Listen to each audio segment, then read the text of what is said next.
When I first started parkour over a decade ago, I didn't know I was a highly sensitive person. I didn't realize the drained feeling I'd experienced from noisy, chaotic environments was due to how my nervous system reacts to overstimulation. I didn't even know what being a highly sensitive person meant until years later at a work function. We were doing one of those icebreaker activities where everyone's standing in a circle and had to complete the sentence. If you really knew me, you would know that. Now, for an introvert like me, this was already a nightmare scenario. But then one of my coworkers said, if you really knew me, you would know that I was a highly sensitive person. And I remember thinking, what does that mean? Does that mean she just cries easily? Later, I looked it up, and what I found sounded very familiar. Being a highly sensitive person isn't just about emotions, it's about how your nervous system processes stimuli, like lights and sounds, smells, chaotic environments, crowded spaces, and even other people's high energy. As I read through the traits, I realized I matched so many of them, and suddenly so much about my life began to make sense. Why busy places left me feeling drained, and why I struggled to focus when there was too much noise. Why even certain smells or bright lights can feel overwhelming. Why I felt so drained after walking around the mall for an hour, but I could go on a 5-mile hike and feel a lot better. And I didn't understand why crowded classes made me so anxious, or why it was so hard to focus when I was surrounded by kids running and chasing each other right next to me. But looking back, I can see how my highly sensitive nature played a huge role in my parkour experience, for better and for worse. Today, I want to share how being an introverted, highly sensitive person shaped my parkour journey and the challenges that I faced. How I learned to advocate for myself in a sport that often feels loud, chaotic, and intense. You can't always pick the perfect class or the perfect instructor. Sometimes you just have to go with whenever you're available.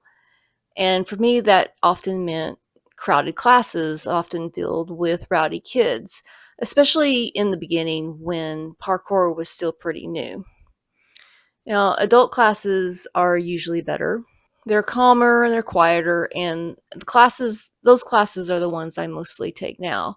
But in the beginning, I found myself in mixed age classes, waiting in lines with kids goofing off, poking each other, swinging on bars right next to me, and or following way too close behind me on a course.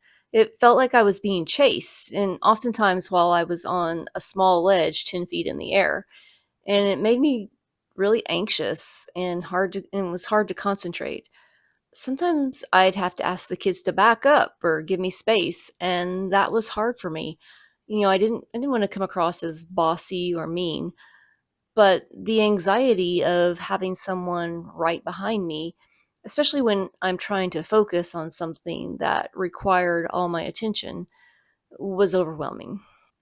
I don't even want anybody behind me in a movie theater or while out walking or hiking. When I go to the movies, I always sit in the very back row, or when I'm out hiking or walking, if somebody's behind me, I move over and let them pass.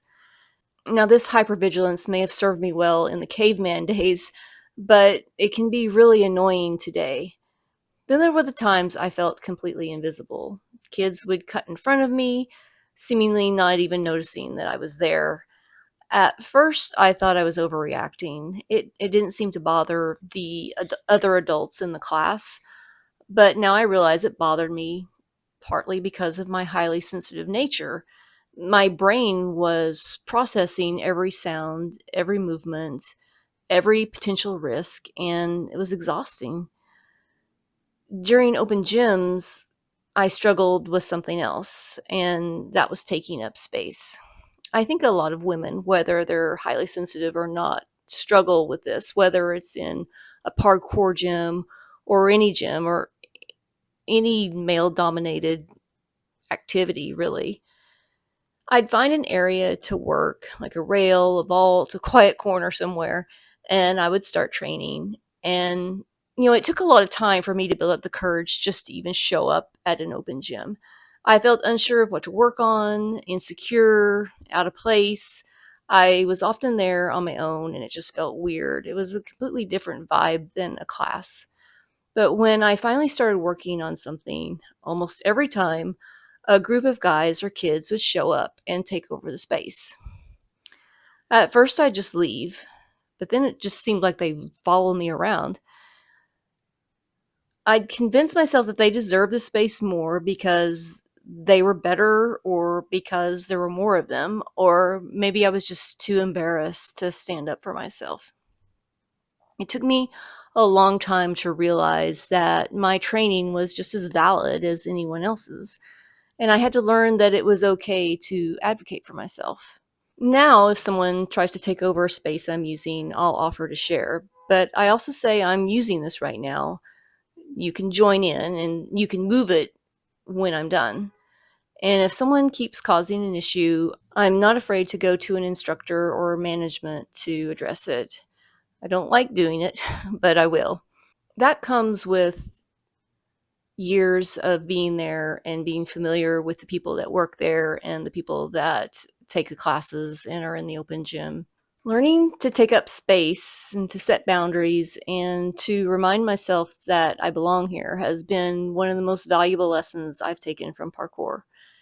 In parkour, overstimulation isn't just distracting, it can be dangerous. So when you're trying to do something challenging, you need focus, and it's hard to do if you're constantly looking out for someone running into you.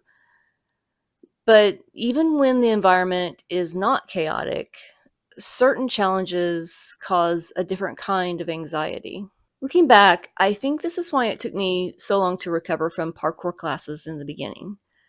After every session, I'd come home with a headache, feeling completely drained, sometimes for days. It wasn't just the physical exertion, it was the intense mental energy it took to stay focused and alert in such a chaotic environment.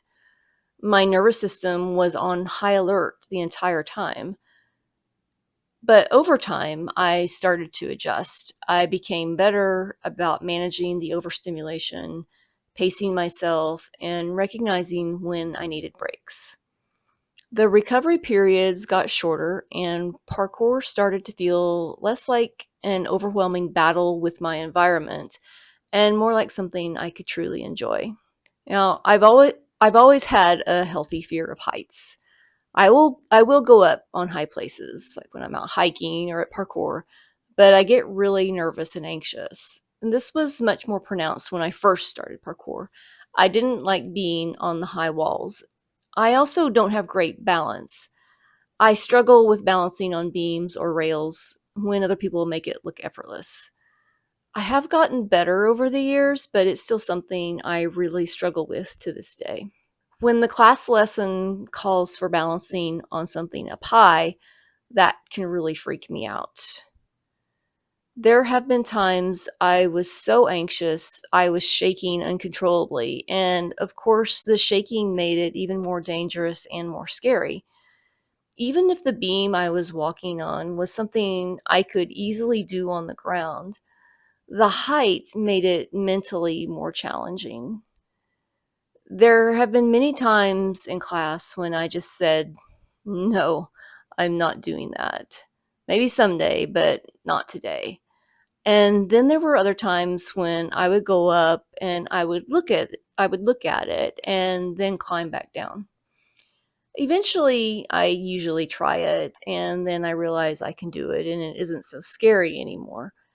The most important thing is that you do it when you're ready, not when your instructor says you're ready or your friends or anyone else. One thing that helped me is something called grounding techniques. I usually use this when I'm balancing on a rail or up high and I'm nervous. I may count or recite a nursery rhyme like 1, 2, buckle my shoe, 3, 4, shut the door. Or I might sing the lyrics to an empowering song in my head. One of my favorites is Wonders Never Cease by Morchiba. And I usually do the first few lines that go, "What do you feel when you let go of the wheel? Can you take a leap of faith? Will you face the change of pace?" These techniques might sound simple, but they've been incredibly powerful for me. They give me a moment to reset, block out the chaos, and most importantly, they keep quiet the voice in my head saying, "I'm going to fall," or "I suck at this." There have also been times when I've had enough and didn't feel confident enough to step back or advocate for myself. So instead, I hid in the bathroom. This doesn't happen often, but there have been times, especially the first few years, that I became so anxious about what was being asked in class that I just hung out in the bathroom for a while. I've done that at work functions too. Not my proudest moments, but despite, and I think most introverts can relate to this. Despite all the challenges, the crowded classes, the overstimulation, and the constant mental juggling, parkour gave me something really important: resilience. It taught me how to advocate for myself, how to set boundaries, and how to carve out my own space, both physically and mentally. But most importantly, it gave me proof that I can handle challenges step by step and one obstacle at a time. I didn't need to be the loudest or bravest person in the room. I just needed to keep showing up, keep trying, and keep honoring my own experience. If you're an introvert or a highly sensitive person and you want to try parkour or anything else that puts you in a chaotic environment, try just focusing on your own path. Don't worry about how fast others are progressing or how confident they seem. Just go at your own pace, advocate for yourself. And if someone's invading your space or making it hard for you to focus, speak up and realize you deserve to train safely and comfortably. And celebrate the small wins. Every tiny victory, every obstacle overcome is worth celebrating. Parkour isn't just about physical strength. It's about mental resilience, self-awareness, and trusting yourself. And those are skills that extend far beyond the gym. If you've ever felt too quiet, too sensitive, or too overwhelmed to try something hard, I hope this video helps you see that you can do it. Drop a comment below and share your story. I'd love to hear about your own experiences with movement, sensitivity, and self-advocacy. Thanks for watching, and I'll see you in the next video.